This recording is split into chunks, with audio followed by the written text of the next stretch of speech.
Fight!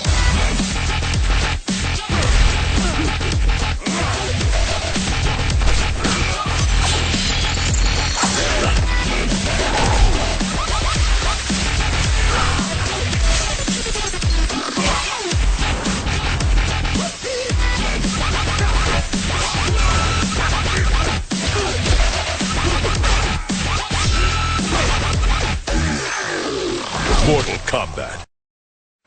E aí, aqui é o Zangado hoje de Sagas, e a saga que volta pela última vez no canal, acompanhada de algumas informações nerds extras, é a tão aguardada conclusão da saga Mortal Kombat. Primeiro vídeo de 2013, jovens. Eu espero que todos vocês tenham tido um excelente Réveillon, que tenham curtido as festas com pessoas que vocês realmente queriam. Então vamos lá. Antes de começar, eu gostaria de dizer que é essencial que vocês tenham visto o primeiro e o segundo vídeo da saga. E por completo, hein? Caso contrário, vocês vão boiar totalmente nas informações desse vídeo. Pausa o que vocês estão fazendo nesse exato momento. Vão lá, prepara um lanche reforçado, se acomoda, fica confortável e vem com o tio. No vídeo da parte 2, eu concluí falando sobre MK Deadly Alliance. Quando eu digo concluir, eu estou me referindo ao fato dele pertencer aos games principais. Eu sei que eu citei o spin-off e o crossover também. Então vamos lá pro próximo.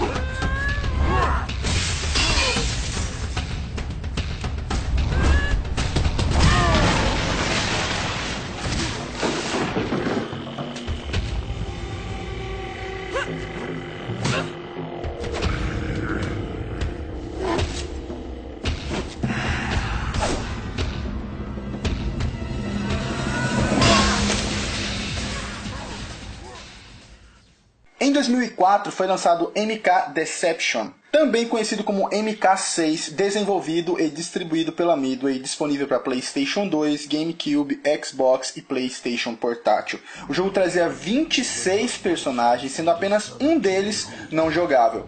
Vamos lá pro enredo. A intro do Deception, vocês lembram que eu utilizei ela enquanto eu falava o desfecho do Deadly Alliance. Eu disse que era melhor para visualizar. Então eu vou resumir rapidinho agora. Os acontecimentos do Deception acontecem imediatamente após o Alliance. Não tem pausa entre os enredos de cada jogo. Liu Kang e Shao Kahn foram assassinados por Shang Tsung e Quan Chi no Alliance. Ambos morreram por ataques covardes dos dois caras, mais filha da putas de toda a saga, e eles formaram a Aliança Mortal. Quan Chi havia descoberto o exército invencível do Rei Dragão, Onaga, e acreditava que se ele e Shang Tsung oferecessem almas em nome de Onaga, seu exército se ergueria novamente e serviria a ambos. Raiden, agora sem Liu Kang e com Kung Lao em fase de treinamento, teve que decidir ele mesmo as coisas. Ele lutou contra Quan Chi e Shang Tsung sozinho, lembrando que os dois ainda tinham imposto o amuleto de Shinnok. Raiden foi derrotado, logo em seguida a filha da putagem falou mais alto e Quan Chi e Shang Tsung lutaram um contra o outro, para ver quem que ia comandar o exército de Onaga.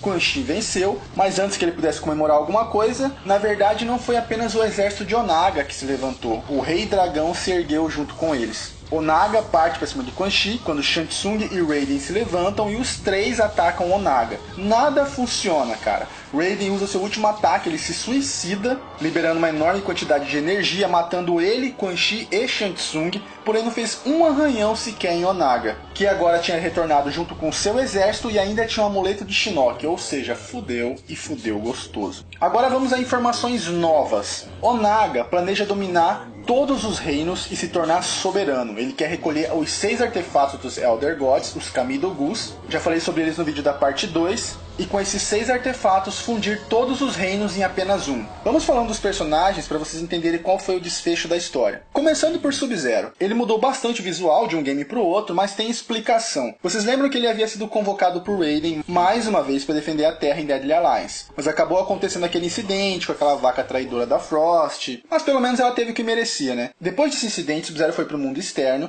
e lá ele acabou descobrindo sobre a origem dele e do seu irmão morto. Ah, Zangado, Sub-Zero não nasceu no Reino da Terra, não? Sim, mas no primeiro vídeo, Eu falei que o pai dele não era do Reino da Terra, e sim do mundo exterior, Outworld. Sub-Zero encontrou um lugar sagrado da raça extinta do seu pai, os Cryomancers. E lá também encontrou uma armadura sagrada que ele vestiu com todo orgulho. Depois que o Sub-Zero resolveu seus problemas pessoais, ele decidiu atender o pedido de Raiden. Ele não tinha noção da grandiosidade do problema. Ele até acreditava que tudo já tivesse sido resolvido, cara. Quando ele chegou na Floresta Viva, ele foi atacado por uma horda Tarkatan, mas conseguiu vencer todos eles facilmente. Então ele ouviu uma espécie de gemido em meio à floresta, e não eram gemidos no bom sentido, e quando ele vai atrás desse barulho, ele encontra Kenshi caído no chão, todo arrebentado. Vocês lembram que eu disse no vídeo anterior que Kenshi havia lutado com Mavado e tinha sido espancado? Mavado não deu uma fatalidade nele, deixou ele jogado acreditando que ele morreria sozinho e com muito mais sofrimento. Sub-Zero resolve ajudar Kenshi, que explica a ele a merda que deu enquanto ele estava ausente. Sub-Zero carrega Kenshi para eles voltarem ao Reino da Terra. No caminho, eles encontram um inimigo e personagem novo da lista de personagens horríveis que foram muito desprezados pelos fãs da saga, que é o Hotaru. Só ressaltando uma coisa, ele foi repudiado pelos fãs, mas no game ele era foda pra cacete de jogar, tá? Muito bom mesmo. Hotaru era um guerreiro nobre do Reino da Ordem, reino que constantemente era atacado por Shao Kahn. Hotaru, quando descobriu o renascimento de Onaga e seus planos de unificação de reinos, ele achou que seria a única maneira das guerras finalmente acabarem, e ele acaba se tornando um servo fiel ao Rei Dragão. Hotaru passa a lutar com Sub-Zero e usa um ataque especial que cega Sub-Zero. O Lin Kuei entra em total desespero e começa a tomar uma surra de Hotaru. Kenshi pede que Sub-Zero mantenha a calma e concentre apenas em sua voz, e vai guiando Sub-Zero na escuridão. Em um momento de distração de Hotaru, enquanto ele lutava com Sub-Zero, Kenshin o ataca pelas costas e o parte no meio com sua espada.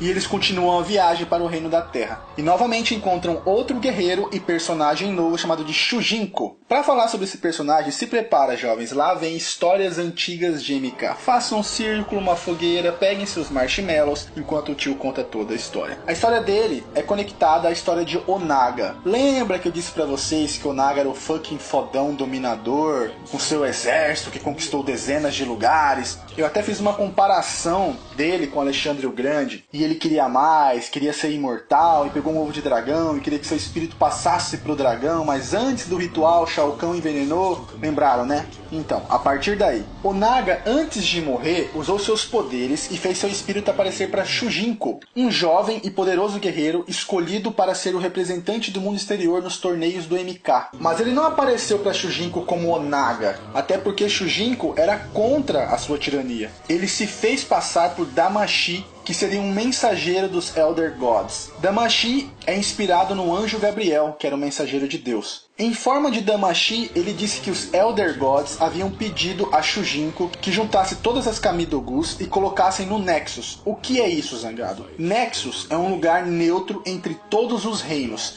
Apenas o campeão do MK poderia utilizar esse local para transitar entre os reinos mais facilmente que qualquer outro ser. O coitado do Shujinko ficou mais de 40 anos da vida dele coletando a porra das armas. Quando a essência de Onaga saiu do ovo do dragão e absorveu o corpo do Reptile, ele foi justamente no Nexus e pegou todas as armas coletadas, cara. Por isso ele estava tão forte. E venceu Raiden, Quan Chi e Shang Tsung e ainda pegou o amuleto de Shinnok. Aí fodeu ao cubo, jovem. Quando vocês viram a intro legendada do MK Deception no vídeo da parte 2, quem estava narrando aquela história era o Shujinko. Tanto que ele diz no final da CG que ele era um dos responsáveis pela volta triunfal de Onaga. E ele precisava consertar seu erro. Voltando para Sub-Zero e Kenshin, eles encontram o Shujinko, que revela seus planos de parar Onaga. Kenshin sente um enorme espírito guerreiro em Shujinko e meio que já fica fã do cara logo de primeira. E decide seguir Shujinko para ajudá-lo. Sub-Zero tem sua visão recuperada por Shujinko e segue sua jornada sozinho para voltar ao Reino da Terra. E essa jornada do Sub-Zero estava bem movimentada, hein? Porque ele encontrou mais personagens ainda. O encontro dessa vez, que vai ser muito foda, ele vai encontrar a Sarina, lembra dela? Em MK Mythology Sub-Zero, que pertencia à Irmandade das Sombras, servia Quan Chi, lutou com o Sub-Zero original, foi derrotada, o Sub-Zero poupou sua vida, lutaram juntos e venceram Quan Chi. Ela até fez planos de fugir com o Sub-Zero, tinha pintado um clima entre eles, mas na hora de ir embora, Shinnok apareceu e ela ficou pra trás? O primeiro Sub-Zero acreditou que ela tivesse morrido. Ela não morreu. Shinnok retirou a forma humana que ele havia dado a ela. Eu também disse isso pra vocês, que quando Shinnok assumiu o Reino do Inferno, ele deu uma maquiada nas criaturas que viviam por lá. Pois então, ele retirou sua forma humana e a jogou nas profundezas do Reino do Inferno, lá no mesmo lugar onde os Onis ficavam, Moloch e Dramin. Com aquela confusão de Quan Chi fugindo de Scorpion e Scorpion enfrentando os Onis sozinho, ela descobriu o portal que Quan Chi e os Onis usaram para sair do Reino do Inferno e escapou também. Ela se auto-exilou enquanto descobriu um modo de recuperar sua forma humana. Quando ela descobriu, ela saiu à procura de Sub-Zero. Foi assim que ela encontrou o irmão de Sub-Zero. Depois de muita conversa, Sub-Zero diz a Sareena que se ela quiser, ela é bem-vinda aos Lin Kuei, por ela ter ajudado seu irmão no passado.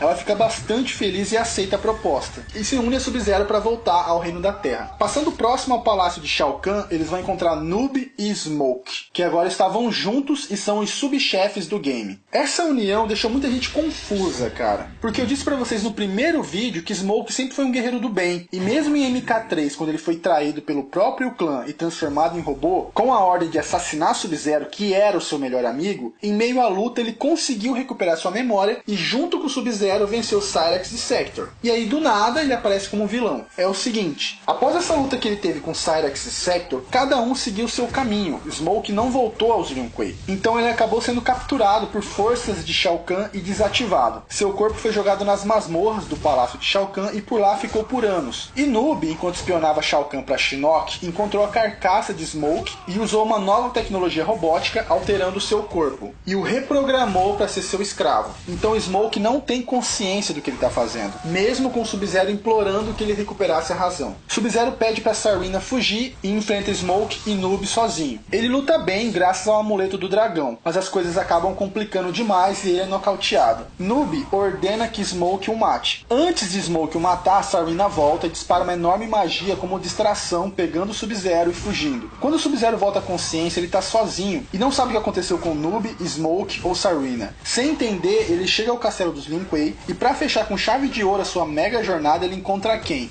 Frost. Livre do seu túmulo de gelo, ela aparece no enredo, mas ela não tá no game, tá? Ela vendeu sua alma a Onaga em troca da ressurreição. Essa foi a gota d'água para Sub-Zero. Profundamente magoado, ele congela Frost novamente e a coloca em seu caixão de gelo, no mesmo lugar. Quando toda essa guerra acabasse, ela seria julgada por todos os Lin Kuei e teria a punição merecida. Scorpion. Em Deception, Scorpion foi derrotado pelos Onis e jogado no turbilhão das almas feito por Quan Chi, Shang Tsung e sendo dado como morto. Antes que o espírito dele fosse oferecido a Onaga, os Elder Gods interferiram e pegaram a alma de Scorpion. Após eles explicarem tudo o que havia acontecido, eles pediram a Scorpion que vencesse Onaga e o nomearam o campeão dos deuses. Scorpion havia feito muitas escolhas ruins, mas seus motivos sempre foram a morte de sua família. Seu coração em vida sempre foi bom e ele era digno e capaz de cumprir esse papel. Scorpion retorna e se junta a Shujinko e Kenshi para irem atrás de Onaga.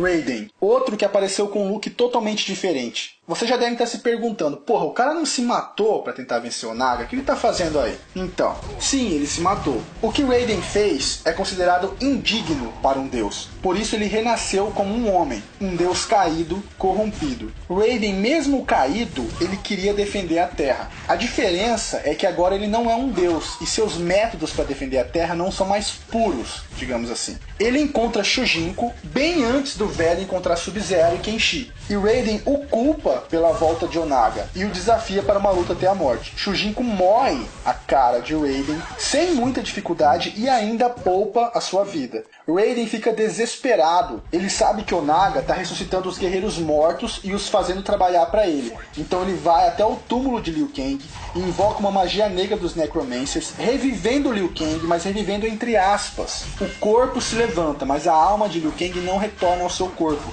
Ele vira um zumbi ambulante. Raiden não se importa e apenas ordena que Liu Kang mate Onaga. E o zumbi vaga pela terra matando todos que cruzam seu caminho. Raiden havia surtado completamente. Liu Kang. A alma de Liu Kang havia sido oferecida a Onaga, então ela estava no reino exterior. Liu Kang sabia que precisava defender o reino da terra e impedir que seu corpo causasse mais destruição. Foi quando ele encontrou Ermac, outro personagem que retornou com muito mais estilo. Eu disse para vocês no primeiro vídeo que Ermac é uma fusão de almas de guerreiros mortos. E ele era controlado por Shao Kahn. Quando Shao Kahn foi supostamente assassinado, Ermac finalmente estava livre, e ele vai até o Reino do Inferno para retirar as almas ruins do seu corpo. E quando elas são retiradas, ele cai enfraquecido e acaba sendo alvo fácil para qualquer Oni ou demônio naquele lugar. Shujinko e Kenshi o encontram caído. Shujinko possui uma esfera chamada de Esfera das Almas, que ele entrega para Ermac, para que assim ele proteja as almas boas do seu corpo. Ermac fica grato aos dois e dá a Kenshin o poder da telecinese. E é nesse momento que a alma de Liu Kang encontra Ermac e implora por ajuda. Ermac agora é um guerreiro do bem. Ele aceita que a alma de Liu Kang entre o seu corpo, dando assim todos os seus poderes e conhecimentos. Ermac agora fala por Liu Kang, e junto com Shujinko e Kenshi, vão os três atrás de Onaga. Johnny Cage e Sonya, eles não estão no game, só aparecem no enredo. Ambos foram ressuscitados por Onaga e estão servindo a ele agora. Eles encontram Shujinko, Kenshi e Ermac e lutam contra eles para poder proteger Onaga. Os dois são mortos novamente, mas suas almas são absorvidas por Ermac antes que o Rei Dragão pegasse novamente. Kitana. Quando Onaga voltou à vida, ordenou que suas tropas matassem Kitana, que estava nocauteada no chão. Logo em seguida, ele a ressuscitou como sua serva. Ela, junto com Johnny Cage e Sonya, atacaram os outros três. Ela também foi morta e sua alma absorvida por Ermac.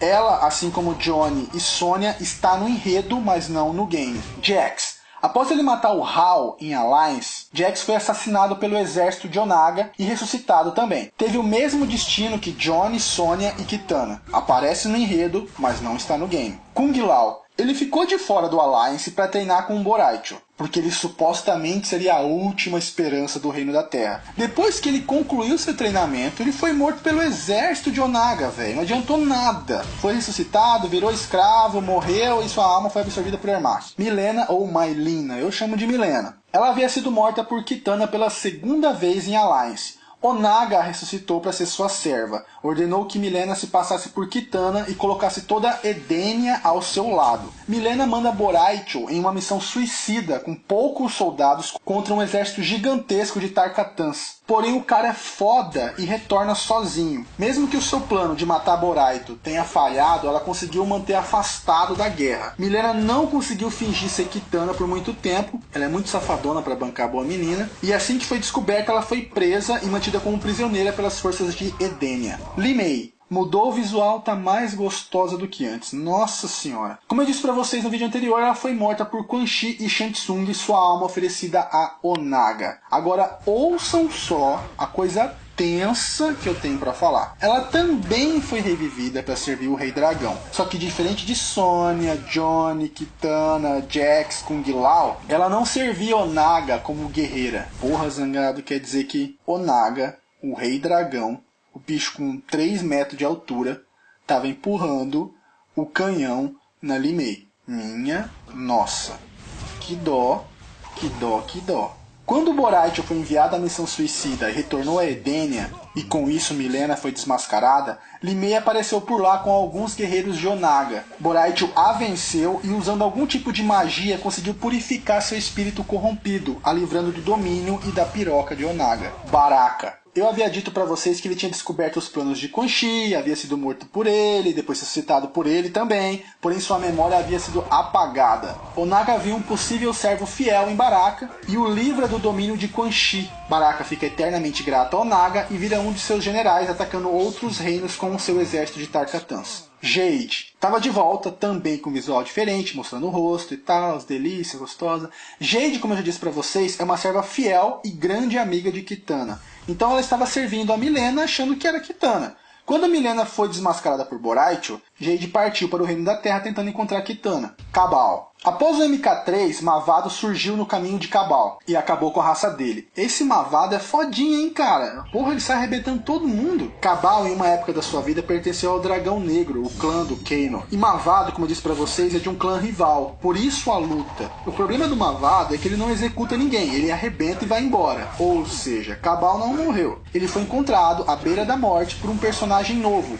Havik. Ele é um clérigo pertencente ao mundo do caos. Ele não é do bem e nem do mal. Ele se orienta pelo momento. Ele pode ajudar fulano, como ele pode matar Beltrano. Nessa situação, ele ajuda Cabal e diz a ele que o clã Dragão Negro está abandonado e precisa de um novo líder. e diz para Cabal ser esse líder. Cabal acaba aceitando e convoca alguns conhecidos, que são personagens novos, para serem seus guerreiros de confiança. Kira e Cobra. Ambos têm passados criminosos. Kira vendendo armas e Cobra com furtos, assassinatos e venda de drogas. Quando a guerra começa a pesar, Kira foge como uma bela covarde. E Cobra acaba se apaixonando por Li Mei. Quando ele vê ela se livrando das forças do mal, graças a Boraicho, e lutando pelo bem, ele decide abandonar o Dragão Negro. Porém, Li Mei acha melhor que ele continue lá como um infiltrado para passar informações para as forças do bem. Cobra, pra mim, é totalmente inspirado em Ken de Street Fighter. Não só fisicamente, mas também por lutar karatê. Mas segundo Ed Boon, Cobra é inspirado em Johnny Lawrence, do filme Karate Kid, que lutava pela academia Cobra Kai. Karate Kid definitivamente não é um filme da época de muitos de vocês, né? É um filme que eu vi aí umas 20 vezes quando eu era criança. Hoje em dia pode até achar uma merda, mas na época era foda pra caralho, Sr. Miyagi e tal.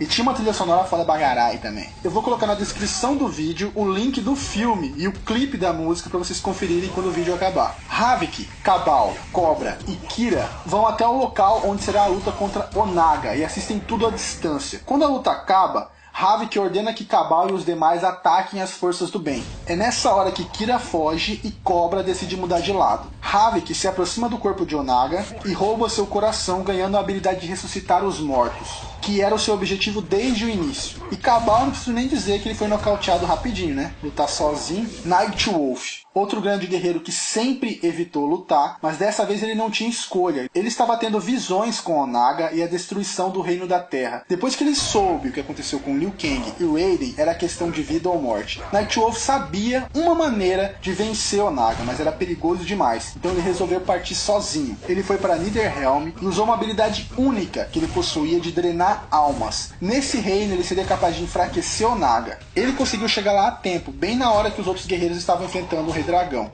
Tanya. Após tomar uma surra de Kitana, ela vagou entre os reinos sem destino quando encontrou Baraka, que lhe ofereceu a escolha de servir Onaga ou morrer. Ela aceitou servir o Rei Dragão e recebeu uma missão de descobrir como fundir todas as Kamidogus em uma arma só. A resposta para isso estaria escondida em algum lugar de Etênia, e ela se infiltra no reino para procurar. Já que Mileena estava disfarçada de Kitana, poderia fazer vista grossa suas ações. Quando o plano deu errado e Mileena desmascarada, Tanya fugiu sem cumprir sua missão. Sindel também estava de volta. Depois da derrota de Shao Kahn em MK3, ela se livrou do seu domínio e voltou para Edenia. O estranho é que ninguém comenta isso em MK4 ou no Alliance. Mas beleza.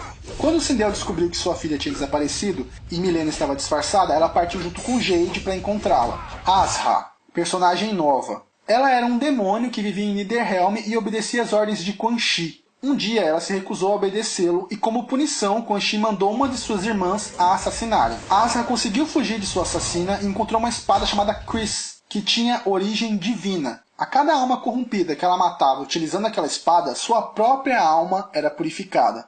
Então ela começou a matar todas as criaturas do mal que ela encontrava, buscando a sua própria redenção. Faltava pouco para ela conseguir isso.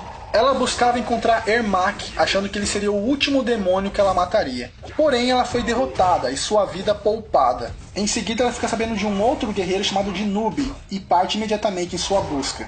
Ela encontra Noob, que está acompanhado de Smoke, Porém, Smoke parece estar com problemas mecânicos e simplesmente cai sozinho.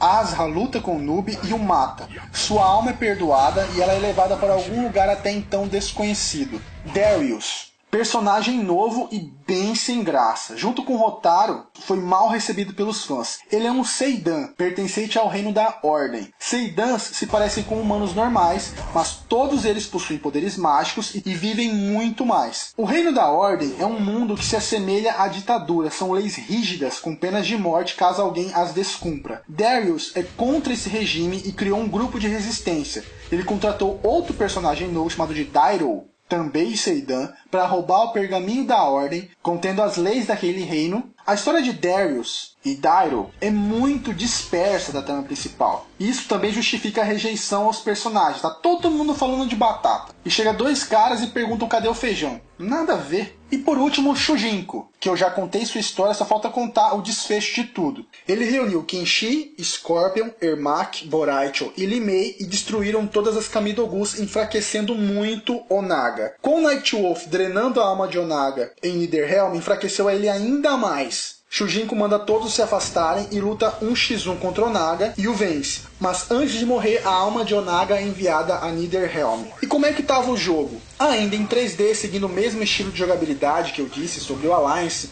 com movimentos realistas, misturando com golpes especiais, e cada lutador lutava 2 artes marciais diferentes, podendo ser alternada a qualquer momento, além de uma arma também, espada, marreta, machado, etc. O sidestep, que servia como esquiva, permaneceu. Eles aumentaram levemente a velocidade do game para tentar aumentar a dinâmica perdida no Alliance. O jogo era basicamente o mesmo, cara. Foi acrescentado o Breaker. Cada personagem tinha o direito de utilizar 3 vezes esse movimento. Para quem não sabe, Breaker funciona como counter, para interromper uma sequência do seu adversário.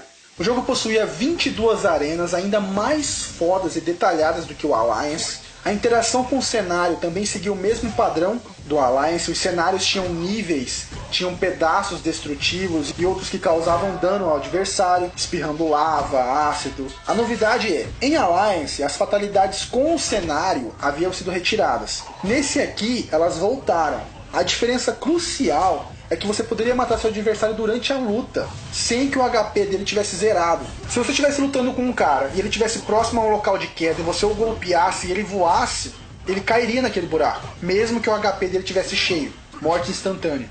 Em Alliance, os personagens tinham apenas uma fatalidade. Agora cada um possuía 2, e foi acrescentado o Harakiri, que seria o suicídio. Quando alguém perde, ele fica esperando que seu adversário acabe com ele. Agora, se ele soubesse a sequência de botões do personagem, ele poderia se suicidar antes que o adversário desse a fatalidade nele. Ao meu ponto de vista, é muito idiota. Os minigames do game mudaram, foram retirados os Test Your Might e Sight, foram acrescentados o Puzzle Combat, que é um Tetris praticamente, com personagens do MK infantilizados. Na verdade é uma cópia do Super Puzzle Fighter do Street Fighter. E o outro é o Chess Combat, que é um jogo de xadrez com tabuleiro dos cenários do game. E as peças são os personagens. Você anda com eles conforme cada classe, e quando as peças se encontram em uma casa, uma luta é travada.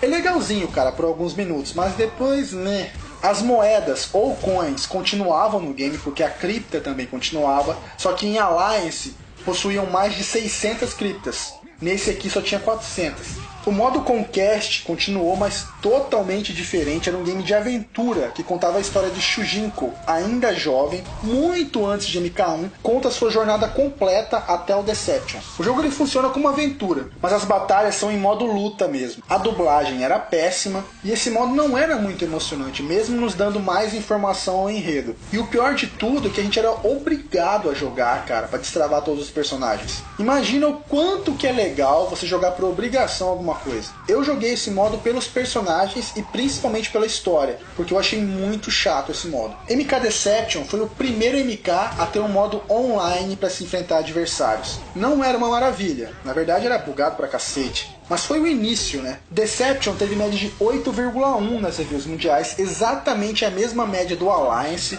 Também os games eram muito parecidos, né? As suas reclamações maiores foram em relação ao modo Conquest e ao multiplayer. O jogo vendeu 1 milhão de unidades no seu primeiro mês, sendo considerado um enorme sucesso pela Midway e deixando o Ed Boon muito satisfeito. Quem tinha gostado do Alliance teve orgasmos nerds com Deception, porque era uma versão 2.0 daquele jogo. Então bora pro próximo.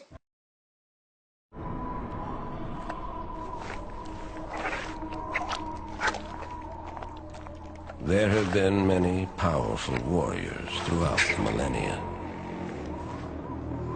But ages of mortal combat have begun to tear the fabric of the realms. The critical point has finally been reached.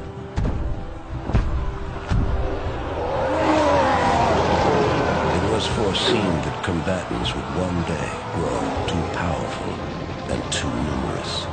If left unchecked, their intensifying combat would weaken and shatter the realms and bring about the apocalypse.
The Elder Gods demanded a safeguard put in place to avoid total destruction.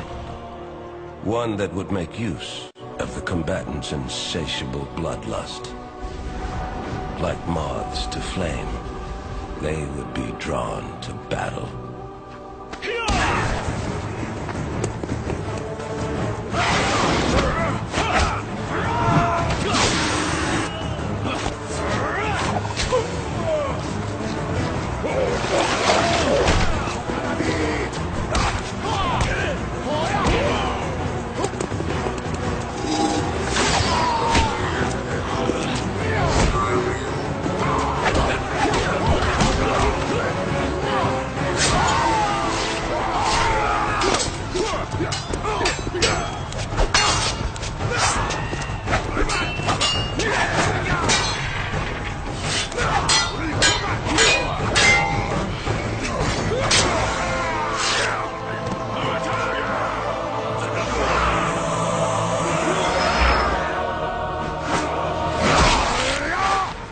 At the apex of destruction,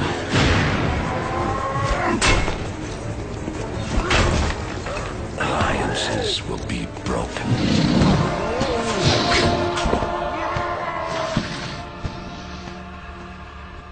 And old hatreds will be revived.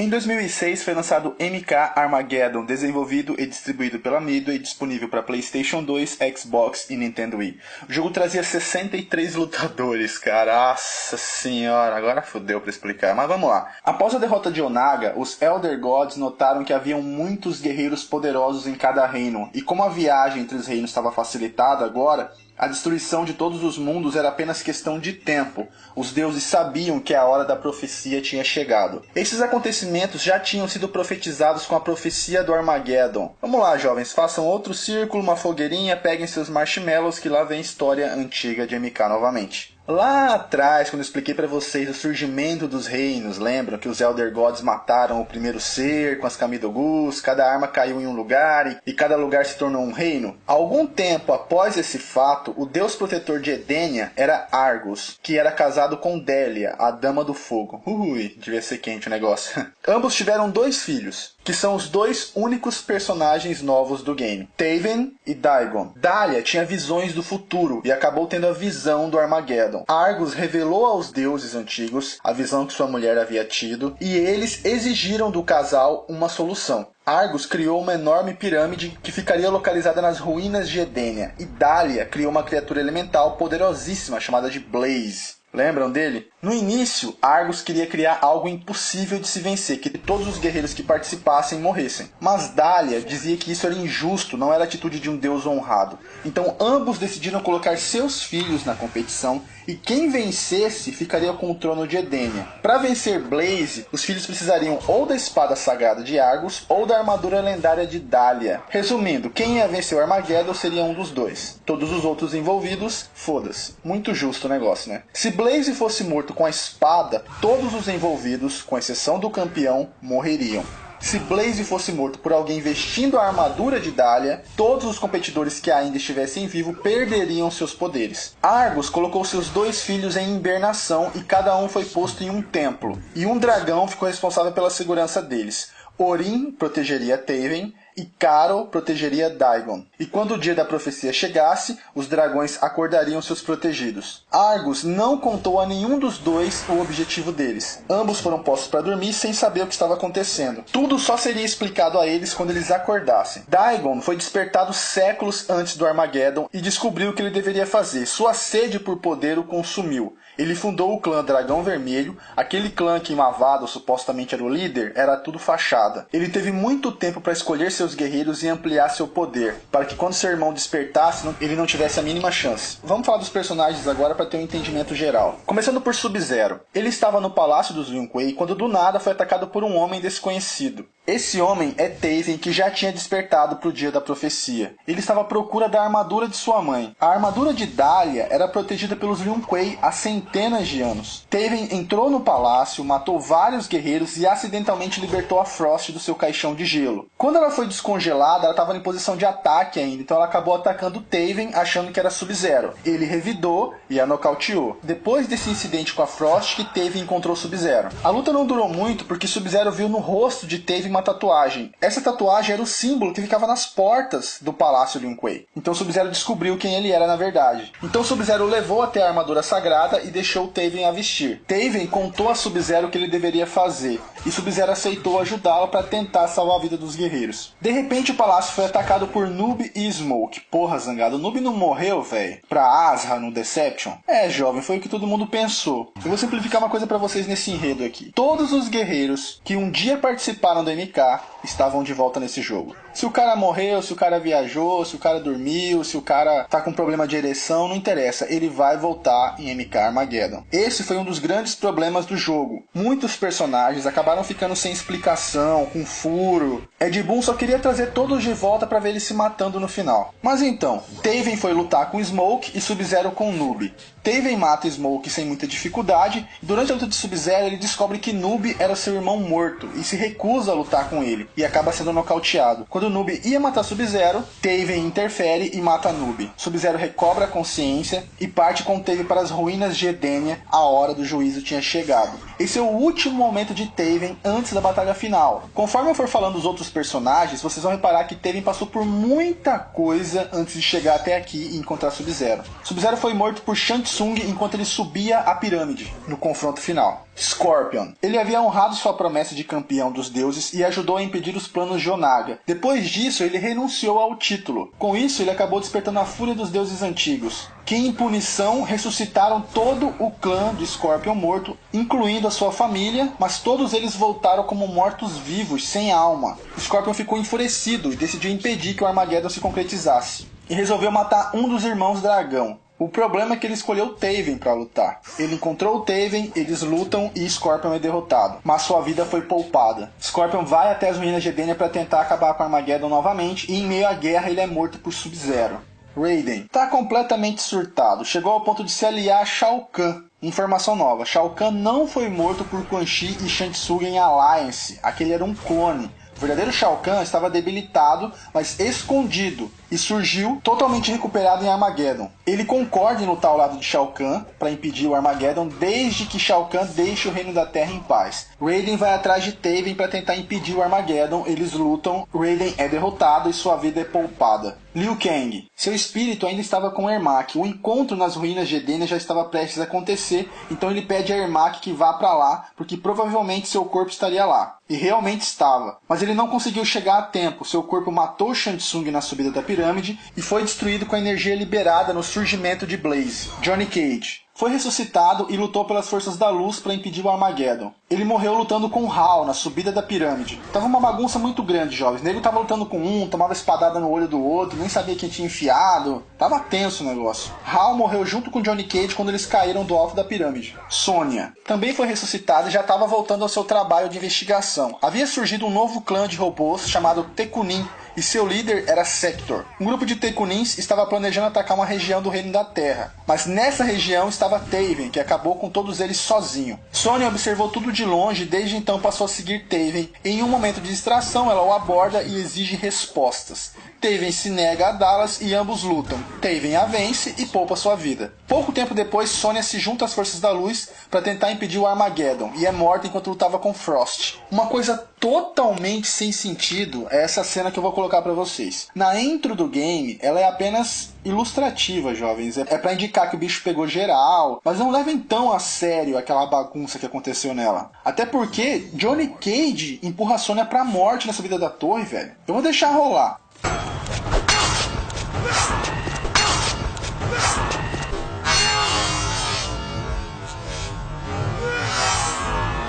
Nossa, mano.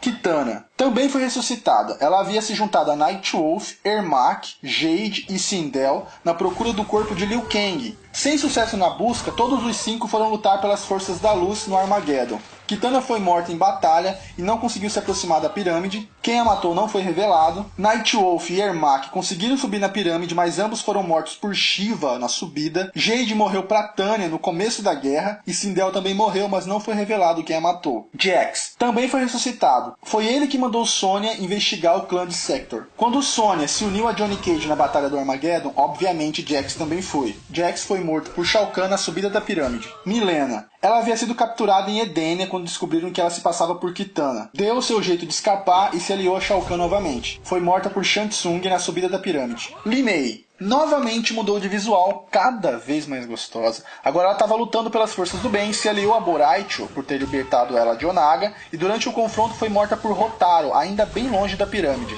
Hotaru foi ressuscitado, lutando em nome de Onaga. Na guerra foi morto por Taven, antes de chegar na pirâmide. Boraicho já tinha ouvido falar da profecia e todos os acontecimentos indicavam que ela era verdadeira. Acolheu Li Mei e a preparou até que o dia chegasse. Boraicho foi morto por Shiva na subida da pirâmide. Baraka. Quando Shao Kahn voltou, Baraka novamente voltou a servi-lo e participou do seu plano. Durante a guerra, Baraka foi morto por Kung Lao, longe da pirâmide. Vocês estão percebendo que apesar do game ter mais de 60 personagens, a maioria deles não fez praticamente nada nesse intervalo de um game pro outro? O enredo de cada personagem tá mais ou menos assim, fulano foi ressuscitado ou não, foi até o evento final e morreu pra Beltrano. Por isso que eu disse que tá bem fraco o enredo. E isso pros que tem explicação, porque tem uns que nem isso tem, vocês vão perceber. Kung Lao foi ressuscitado e alertado por Johnny Cage sobre a luta final. Foi morto por Quan Chi, ainda longe da pirâmide. Quan Chi foi ressuscitado e claro que diferente da maioria, ele não ficou sentado esperando o dia da luta, né? Quan Chi descobriu que se outra pessoa conseguisse matar Blaze, essa também ganharia os mesmos poderes e benefícios prometidos aos irmãos dragão. Então ele se alia a Shang Tsung, Shao Kahn, Shinnok e Onaga, formando uma aliança. E que aliança! Quan Chi matou Orin, o dragão de Taven, na tentativa de impedir que ele despertasse, mas isso já tinha acontecido. Johnny Cage de alguma maneira descobriu os planos de Quan Chi e foi ele que avisou Sonya, Jax, Cyrax e Kenshi da batalha final.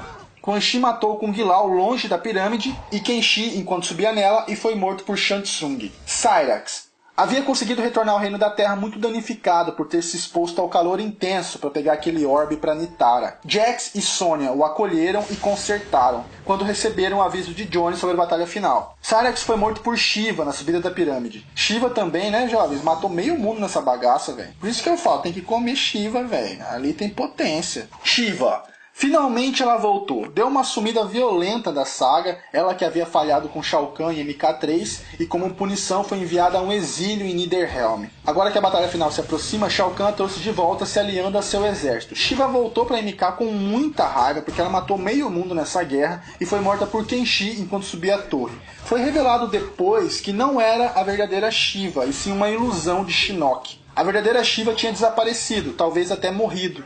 Kenshi, após a batalha de Onaga, voltou a trabalhar com Sonya, Jax e Cyrax e recebeu o aviso de Johnny e partiu junto com eles. Foi morto por Quan Chi na subida da pirâmide. Tanya foi obrigada por Onaga a participar da batalha final. Tanya morreu com o surgimento da pirâmide que a esmagou. Nossa, essa é sortuda, né? Cabal. Quando ele descobriu que um dos irmãos dragão era o fundador do clã Dragão Vermelho, Cabal achou que se procurasse o outro, no caso o Taven, o irmão mais velho, e o chamasse para entrar para o Dragão Negro, ele aceitaria. Taven viu que as intenções de Cabal eram más e se recusou. Cabal então ataca Taven e é facilmente derrotado, mas tem sua vida poupada. Taven é outro que só veio para espancar todo mundo, né? Cabal morreu para Striker na subida da pirâmide. Striker voltou com um visual medonho. O personagem foi deixado de lado muito tempo. Eu havia dito para vocês no primeiro vídeo que Striker não foi muito popular entre os fãs, e Ed Boon decidiu esquecer ele por um tempo. Como teoricamente era o último jogo, ele trouxe o cara de volta, só para ele morrer. Striker era um dos guerreiros da Terra e nunca mais foi citado por ninguém. Em MK Deception, ele aparece em Dark Prison. talvez, eu tô dizendo talvez, justificando a sua ausência. Pra mim não justifica, porque porra, ninguém foi atrás do cara. Todo mundo odeia Striker agora. Striker caiu de paraquedas em Armageddon sem explicação nenhuma e foi morto por Kano enquanto subia a pirâmide. Kano. Ele havia sido capturado pelo clã Dragão Vermelho e estava servindo de cobaia para experimentos científicos. Estavam tentando transformá-lo em um dragão. Taven apareceu por lá, à procura de seu irmão, e encontrou Kano implorando por ajuda. Taven com pena o liberta mesmo sentindo maldade no coração dele. E vai embora. Kano entra na guerra em busca de Sonya e Mavado e é morto por Shang Tsung enquanto subia a pirâmide. Kira, depois de arrumar uma desculpa por ter abandonado Cabal, voltou para o clã e prometeu que isso nunca mais iria se repetir. Mentira dela, porque Cabal pediu que ela e Cobra cuidassem de uma ponte que dava acesso à base do Dragão Negro. Taven passou por essa região e quando Cobra foi lutar com ele, Kira fugiu novamente. Taven venceu Cobra, mas poupou sua vida. Kira seguiu Cabal até o confronto final e foi morta por Shang Tsung na subida da pirâmide. Cobra foi até a batalha final fingindo estar obedecendo Cabal, mas na verdade ele foi tentar proteger Li Mei. Ele foi morto por Shao Kahn na subida da pirâmide. Asra. Às vezes eu acho que o nome dela é Ashra. Enfim, ela conseguiu sua redenção e foi para um lugar divino com seres celestiais. E lá ela foi nomeada o Anjo da Luz, que teria o papel de matar os demônios com a espada Chris. Então ela começou a matar vampiros. Os vampiros que sobreviviam a seus ataques voltavam para Vaeternos, aquele reino de Nitara, com feridas feitas pela espada sagrada. Os anciões de Vaeternos enviaram Nitara até uma caverna sagrada em Edenia, onde lá haveria um objeto místico capaz de destruir essa espada. Na caverna, Nitara encontra Ashra. Ambas lutam, mas Nitara vence e Ashra foge. Ambas participaram do confronto final em busca de poder. As duas são mortas antes de chegar próximo à pirâmide, e quem as matou não fica claro. Camaleão, personagem que retornou e deram uma micro história pra ele. Eu havia citado sobre ele no primeiro vídeo que ele é um Saurian, assim como o Reptile que buscou contato com ele e nunca conseguiu. A história que deram pra ele é assim, é que Camaleão anda sozinho e sempre esteve presente em todos os acontecimentos grandiosos da saga, só que sempre nas sombras, por não ser um guerreiro muito habilidoso. Na batalha final, ele esteve presente também, mas nas sombras. Ninguém sabe qual foi seu destino. Dyro e Darius. Ambos decidiram ficar do lado de Onaga. Darius levou uma marretada de Shao Kahn e foi morto com o surgimento da pirâmide. E Dyro foi morto na subida da pirâmide por Shang Tsung. Dramin e Moloch. Em MK Alliance, quando ambos venceram Scorpion e o jogaram no turbilhão das almas, Quan Chi, Shang Tsung e Raiden enfrentaram Onaga. E Raiden se matou, causando aquela grande explosão. Essa explosão derrubou Dramin no turbilhão de almas, mas ele não morreu. Ele virou uma criatura insana 3 vezes maior, que matou seu amigo de longa data, Moloch. Dramin então vagou por muito tempo em Niederhelm, se alimentando de quem cruzasse seu caminho. Ele encontrou Taven, que o venceu e o matou. Fujin, outro personagem que tem um grande papel no enredo e que foi deixado de lado por um tempo sem explicação nenhuma. Fujin soube que o Raiden agora é um deus corrompido e ele procura Kung Lao na esperança dele ajudá-lo a salvar Raiden. Mas Kung Lao diz a ele sobre o Armageddon e os irmãos Dragão. Fujin foi amigo de Argus, pai dos dois, e conheceu ambos na infância deles. Então Fujin parte à procura de Taven, ele o encontra e pede para ele não cumprir a profecia, deixar essa história de lado. Taven se recusa, ambos lutam e adivinha, mais um para a coleção de Taven, né? Ele vence e poupa a vida de Fujin. A partir daí, Fujin toma uma decisão muito estranha, ele vai embora e não participa da batalha final. Como assim? Todo mundo se matando e ele dá as costas, velho. Goro, servo fiel de Shao Kahn, claro que ia ficar do seu lado, né? Taven ficou sabendo da morte do seu dragão Orin, pelas mãos de Quan Chi, e passou a procurá-lo, mas não o encontrou e acabou topando com Goro. Eles se enfrentaram e é óbvio que Taven venceu e matou Goro. Havik. Após conseguir o coração de Onaga, ele voltou para o mundo exterior e ressuscita Shao Kahn. Mas como eu já falei para vocês, o Shao Kahn assassinado não era o verdadeiro, então ele ressuscitou um clone. Havik era fã de Shao Kahn e queria o Imperador de volta. Taven ainda estava andando por Niederhelm, onde ele tinha matado o Dramin, e é abordado por Havik, que o confronta e Taven o mata. Depois de um tempo, é revelado que ele não era o verdadeiro Havik, e sim uma ilusão criada por Shinnok. Havik, como não conseguiu reviver Shao Kahn, ele não soube o que fazer e fez a mesma escolha que Fujin e Camaleão, se escondeu. Jarek. Ele não morreu quando caiu do precipício em MK4, mas deixou todos pensarem que sim, incluindo seu clã Dragão Negro. Treinou bastante em busca de aperfeiçoar suas técnicas, mas não se sentia forte o suficiente para se vingar. Foi abordado por Quan Chi, que lhe ofereceu grandes poderes se lutasse pela força das trevas no Armageddon.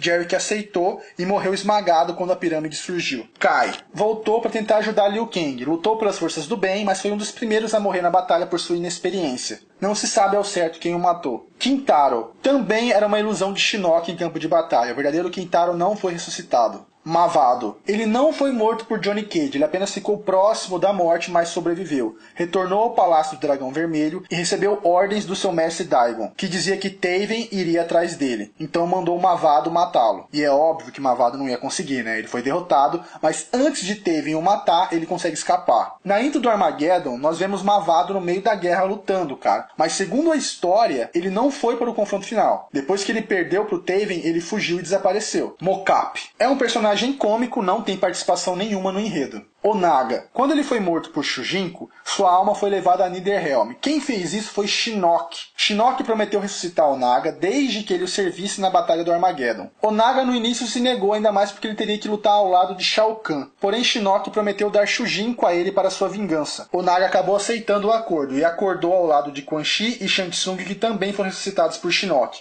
Durante a batalha final, Onaga não conseguiu segurar sua fúria e atacou Shao Kahn, o levando para longe. Ambos lutaram e Shao Kahn matou Onaga novamente. Rain. O comedor fodão estava de volta. Foi ressuscitado inicialmente para servir o exército de Shinnok, a pedido de Quan Chi. Vocês lembram que eu disse para vocês que Rain possuía um ego muito alto, se achava um rei mesmo, só que sem reino? Ouçam agora, jovens. Quan Chi revelou a Rain que essa sensação que ele sempre teve era verdade. Ele era um descendente de Argus, o pai dos Irmãos Dragão, deus protetor de Edenia. Essa notícia fez o ego de Rain atingir as galáxias. Ele se negou a servir Quan Chi e foi à procura dos Irmãos Dragão para matá-los e pegar a espada e a armadura para vencer Blaze e se tornar o Imperador de Edenia. Para variar, ele encontrou Taven primeiro. Taven bateu e matou muita gente nesse jogo, mas Rain falou tanta asneira antes da luta que Taven parece que bateu com gosto, cara. Ele arrebentou o Rain inteiro, fazendo ele fugir e não ter condições de participar do confronto final. Reiko também foi ressuscitado por Shinnok e ficou como guardião da sala de guerra do palácio de Shao Kahn. Lembra que eu falei que ele conspirou contra Shao Kahn e foi banido? Então, ele não estava lá porque queria, né? Reiko sabia da filha da putagem de Quan Chi e o odiava por isso. Que mesmo traindo todo mundo por diversas vezes, as pessoas ainda faziam alianças com ele. Enquanto Reiko, que traiu Shao Kahn uma vez, nunca mais foi perdoado. E adivinha quem vai aparecer no caminho de Reiko?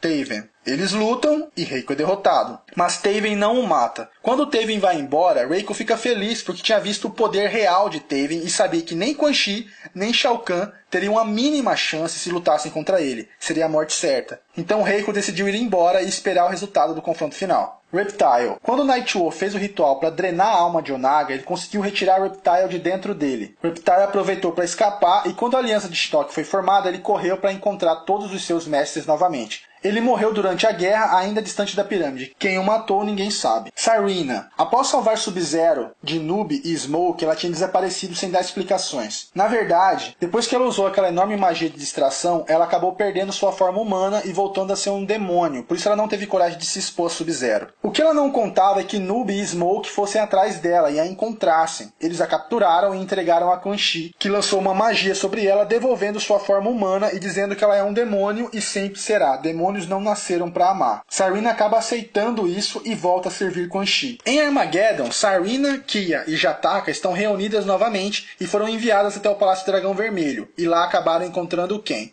Taven, que mata Kia e Jataka e poupa a vida de Sareena. Essa Sareena deve ter algum mel, não é possível. Sareena é abandonada por Taven nocauteada e acaba ficando de fora do confronto final. Sector fundou seu próprio clã de ninjas cibernéticos, Tenkunin. Ele ficou sabendo sobre os Irmãos Dragão e fez uma emboscada para pegar Taven, mas foi derrotado junto com seus guerreiros, o forçando a fugir com seu corpo todo avariado. Sector retorna para o confronto final em busca de poder e foi morto, não se sabe quem o matou. Shujinko. Após ele ter vencido Onaga em Deception, Shujinko passou a ser conhecido como um herói. Algum tempo depois ele foi atacado por um grupo de guerreiros que pertencia à guarda de Reiko. Então ele preferiu deixar ser capturado para saber o que estava acontecendo. Ele foi levado para Dark Prison e ficou sabendo que todos os inimigos ainda estavam vivos, incluindo Onaga. Taven apareceu por lá e libertou Shujinko. Shujinko disse a Taven que irá confrontar todos os inimigos sozinho, mas nem sequer apareceu no confronto final. Muitas coisas ficaram vazias nesse jogo. Tem tanto personagem no game que parece que conforme os caras foram escrevendo, eles foram ficando cansados e com preguiça. Se eu, que estou contando a história, já estou ficando rouco de tanto falar, você imagina os caras de criar, né?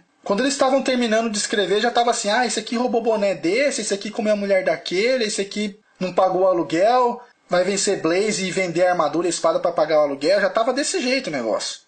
Motaro e Mitch estão no game, mas quem disse que deram motivo pros dois?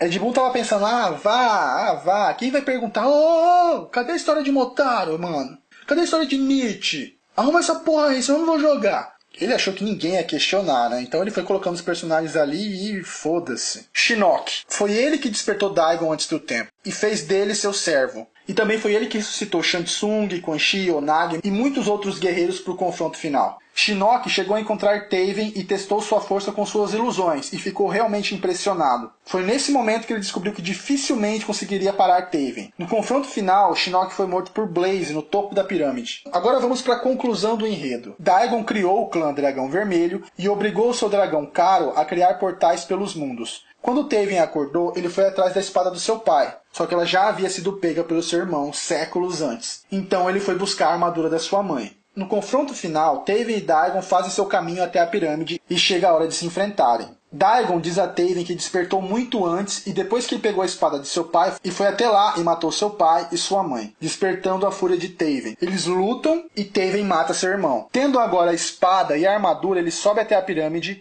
e Blaze surge e revela o destino dos guerreiros. Taven opta por usar a espada, porque ele diz que todos os guerreiros já estavam corrompidos, até mesmo os deuses, e deveria ser feito um limpa para que novos surgissem. Ele mata Blaze com a espada e se torna o deus completo e protetor de Edenia e vai embora.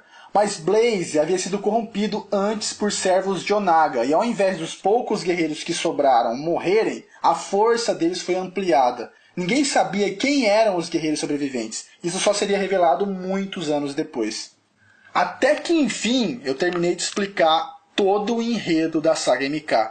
Eu sei que ainda tem mais um jogo, mas daí já é outra história. Como foi difícil fazer isso daqui, cara. Só ressaltando uma coisa pra vocês. Eu estou dizendo a história completa desses MKs antigos, porque assim vocês vão conseguir entender a história que foi muito mal contada. E mesmo se vocês pegassem os jogos e fossem jogar, vocês ainda não iam entender tudo. Eu ainda sou contra spoiler. E como estava o jogo? O game ainda utilizava o mesmo motor gráfico do Alliance, remodelado e com o mesmo sistema de batalhas e jogabilidade. A inovação foi muito pouca e o jogo acabou sendo criticado por isso. A diferença em relação ao Deception e Alliance é que agora cada lutador lutava apenas um estilo de arte marcial e poderia sacar sua arma. Nos dois games anteriores eram dois estilos de artes marciais mais o estilo da arma. Ah, Zangado, por que será que eles reduziram então? 63 lutadores, jovens. 63. Ed Boon quis forçar muito as coisas no jogo e acabou pecando demais no enredo e foi forçado a reduzir muitas outras coisas. A velocidade do game foi mantida, como a do Deception. Alguns esperavam que ela fosse ampliada, mas não foi. Outra novidade é que os agarrões poderiam ser direcionados. Dessa vez você não só pegava seu adversário e arremessava para o outro lado. Você poderia pegá-lo e jogá-lo para frente, para trás, para a esquerda, para a direita, explorando a profundidade do cenário. Os personagens ganharam mais golpes especiais, cada um recebeu pelo menos um golpe novo, mesmo os personagens mais antigos. Outra novidade é que os personagens poderiam trocar socos e chutes no ar. Vocês repararam na intro que Kung Lao e Baraka se enfrentam no ar por um instante, né? É para demonstrar que aquilo agora era possível no jogo. O game adotou, foda-se a física, mas beleza. No primeiro momento eu achei muito foda, mas depois de um tempo eu achei nada a ver, entendeu? Alguns personagens como o Rotaro apelam infinitamente em sequências aéreas. Esse lance aí foi só pra aumentar a apelação, cara. Então eu não gostei muito no final das contas, não. A última novidade, péssima por sinal, foi que os personagens não tinham mais suas fatalidades. Você tinha que criar sua fatalidade na hora. Você tinha um tempo para cada etapa da fatalidade. Eram possíveis 11 combinações de movimentos. Vou citar um exemplo. Primeira etapa, você vai lá e arranca o braço do cara. Segunda etapa, você vai lá e arranca a cabeça. Terceira etapa, você vai lá e arranca o torso. Se você não conseguisse realizar no tempo, o cara caía. Eu achei isso bizarramente horrível. Podre demais. Eles diziam que tinham 11 combinações, mas na real mesmo, todo mundo tinha a mesma fatalidade. Mais uma consequência por colocar 63 personagens em um game só. O jogo possuía 34 arenas, algumas fases do Alliance e Deception foram reaproveitadas, o modo cripta permaneceu, a novidade muito boa por sinal é que agora nós sabíamos o que estávamos comprando. Antes você gastava suas coins e rezava para que saísse alguma coisa boa. Agora não. Está escrito o que você está destravando. Seja um personagem, uma roupa, um item, uma arte. Então você dá prioridade às coisas que você quer primeiro. O modo Conquest voltou, agora contando a história de Taven, em uma aventura onde as batalhas continuam sendo em formato de luta, mesmo do jogo, em rounds. A dublagem continuou péssima e sem emoção nenhuma, e para piorar, estava muito mais extenso que o Conquest anterior. Novamente, éramos obrigados a jogar inteiro para destravar os personagens. Outro modo que o game trouxe foi Crie seu lutador. Você poderia fazer seu guerreiro homem ou mulher, escolher sua raça, arte marcial, arma, poderes, além de ter 12 linhas para escrever a história do seu personagem para quando você fosse jogar online as pessoas pudessem ler. Existiam 14 classes e dezenas de itens e roupas que eram destravadas na cripta. Eu lembro que eu fiz um personagem legal na primeira, depois eu fiz uma versão zoada, eu até curtia, mas depois eu percebi que era meio desnecessário, né? Novamente os minigames do game foram substituídos, colocaram um motor combate, que era inspirado em Super Mario Kart, com 10 personagens do MK, podia ser jogado online ou split screen. Eu achava bom demais, cara. Cada personagem também tinha um ataque especial para sacanear o adversário. Foi um dos minigames que eu mais gostei, assim, do MK. Armageddon teve média de 7,2 nas reviews mundiais, acabou sendo muito criticado por furos e falta de explicação no enredo, modo Conquest enjoativo, sem fatalidades clássicas e um modo de criar personagem desnecessário. MK trilhou seu sucesso até MK3, caiu muito com MK4, voltou a subir com Alliance e Deception e despencou novamente com Armageddon. As vendas do jogo também foram baixas, anos de incerteza viriam pela frente e muitos já cogitavam que era o fim de tudo. Our story has ended. Centuries of battle, meaningless. Shao Kahn has consumed Earthrealm. His victory must be undone. Armageddon averted.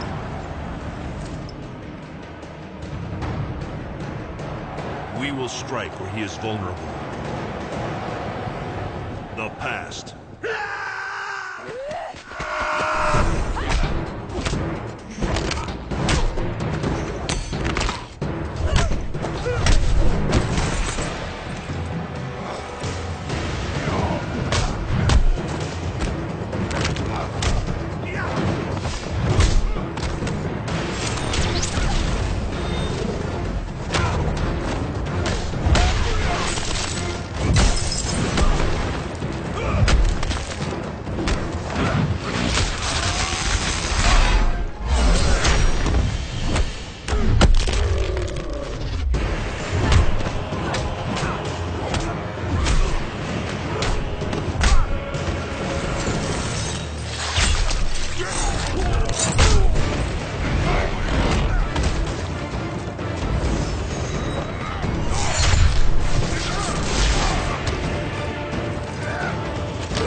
The costs will be high.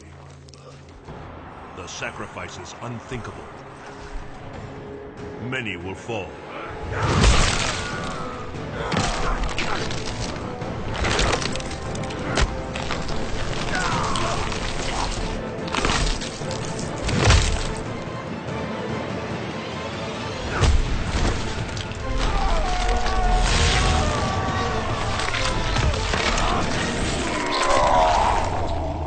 Our tale must be retold.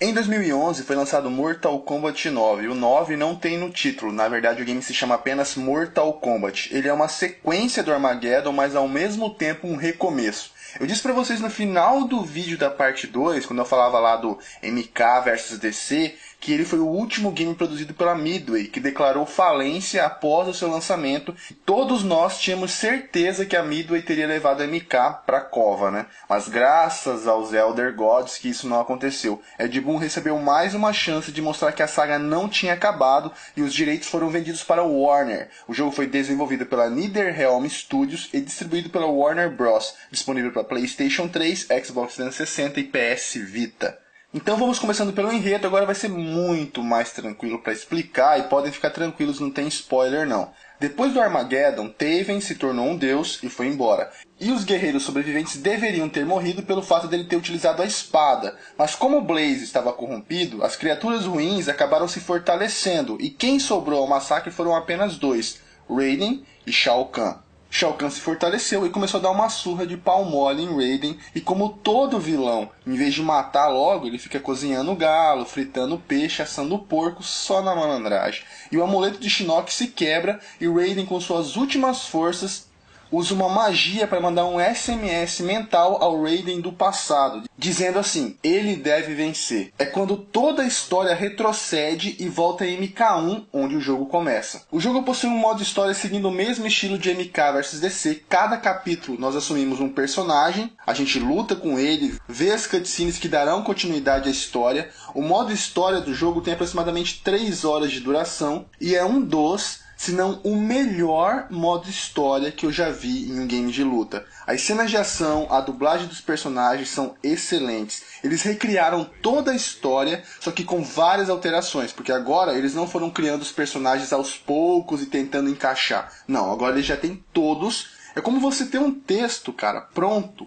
e você só precisa formatar e imprimir pra ficar foda. Em MK1 dessa versão 2011 a gente tem Cyrax e Sector Humano participando do primeiro torneio, nós temos Quan Chi ao lado de Shang Tsung. São mudanças, cara, que sem querer chupar o saco nem nada, mas foda bagarar, entendeu? A campanha é contada desde o início de MK1 até o final de MK3. O drama da campanha gira em torno de Raiden, pelo fato dele não entender a mensagem, e aos poucos ele vai recebendo anexo de foto nos SMS mentais para entender melhor. Ele sai desesperadamente tentando mudar a história para não chegar àquele ponto novamente. A história desse game meio que funciona como aquele filme A Premonição. Não sei se vocês já assistiram. Caso não tenham assistido, tá na descrição do vídeo. É muito bom, cara. Pelo menos o 1, né? Eu tô ligado que esse filme já teve até o 45, é igual os Jogos Mortais, saem toda semana. Nunca vi, velho. Daqui a pouco já tem Jogos Mortais 99, Jigsaw vs Predador. Então, nesse filme A Premonição fala sobre visões do futuro. Por exemplo, eu tenho uma visão que fulano vai beber um suco na geladeira e o suco é sabor lava de vulcão. Aí derrete a cabeça dele. Se eu conseguir impedir que ele tome o suco, eu salvo a vida dele. Mas o filme diz que não se pode escapar da morte. Se era pra morrer dia X e você não morre, a morte vai passar a te perseguir até que você morra. A história de MK9 tem um pouco disso. Raiden às vezes consegue mudar uma coisa, mas acaba acontecendo outra pior. Então fica muito complicado as coisas pro tio do trovão. Mas no final das contas é uma história muito melhor que as anteriores, sem sombra de dúvidas. Nas batalhas do modo história você não pode dar fatalidade, até porque não teria como dar continuidade, os personagens se enfrentam o tempo inteiro. E nem todas as batalhas do modo história são válidas, algumas são puramente para encher linguiça e dar uma esticada. Vou citar um exemplo, quando você tá com o Jax e ele encontra Johnny Cage. O Johnny pergunta se o Jax pode passar o telefone da Sônia pra ele, daí o Jax, cara, isso não é hora e nem local pra ficar fazendo essas coisas. Aí o Johnny fica insistindo, aí os caras,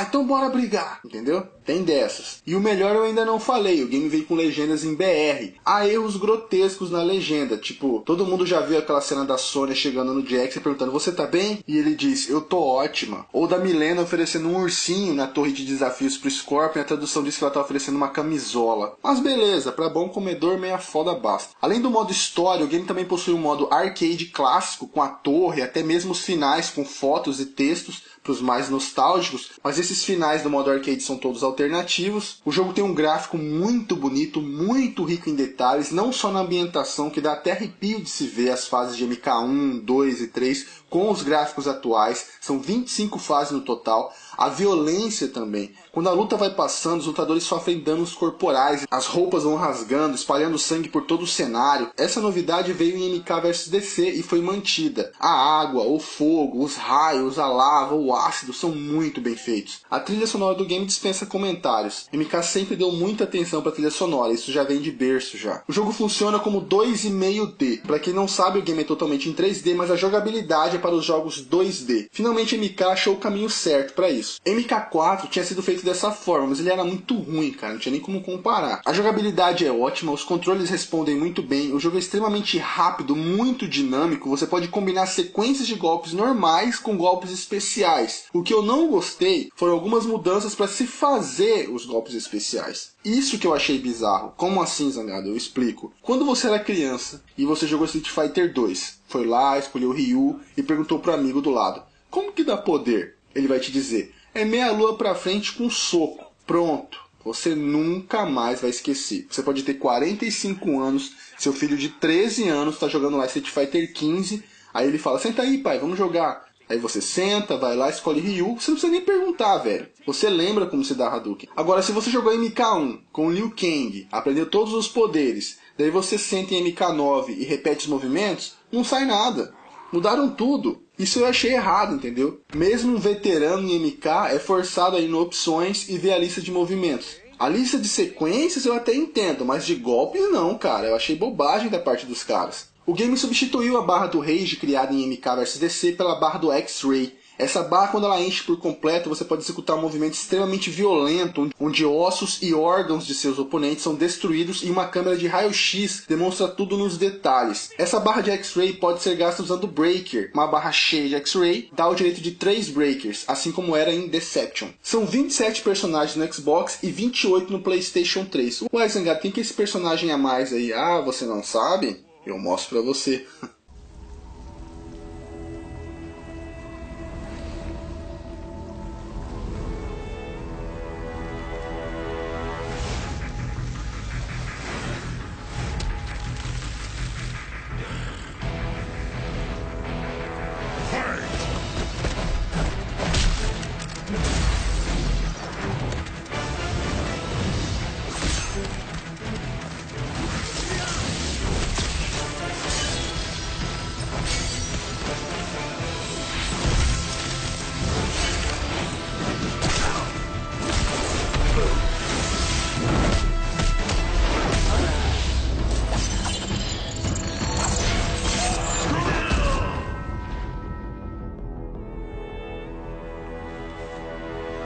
Finish him!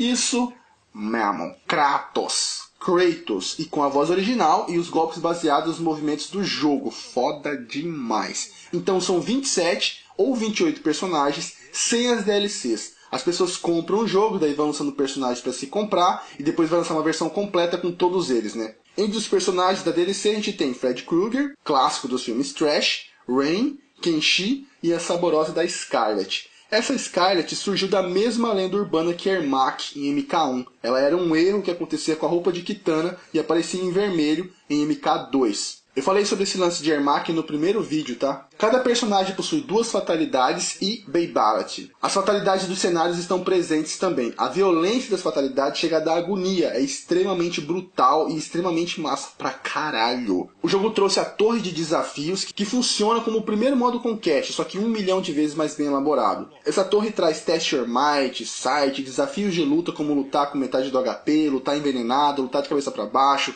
lutar sem braço, vencer 10 guerreiros com apenas 1. Cada desafio ultrapassado ela fica mais difícil. São 300 no total e a Ed Boon disse que são poucos que vão conseguir completá-la. Eu consegui.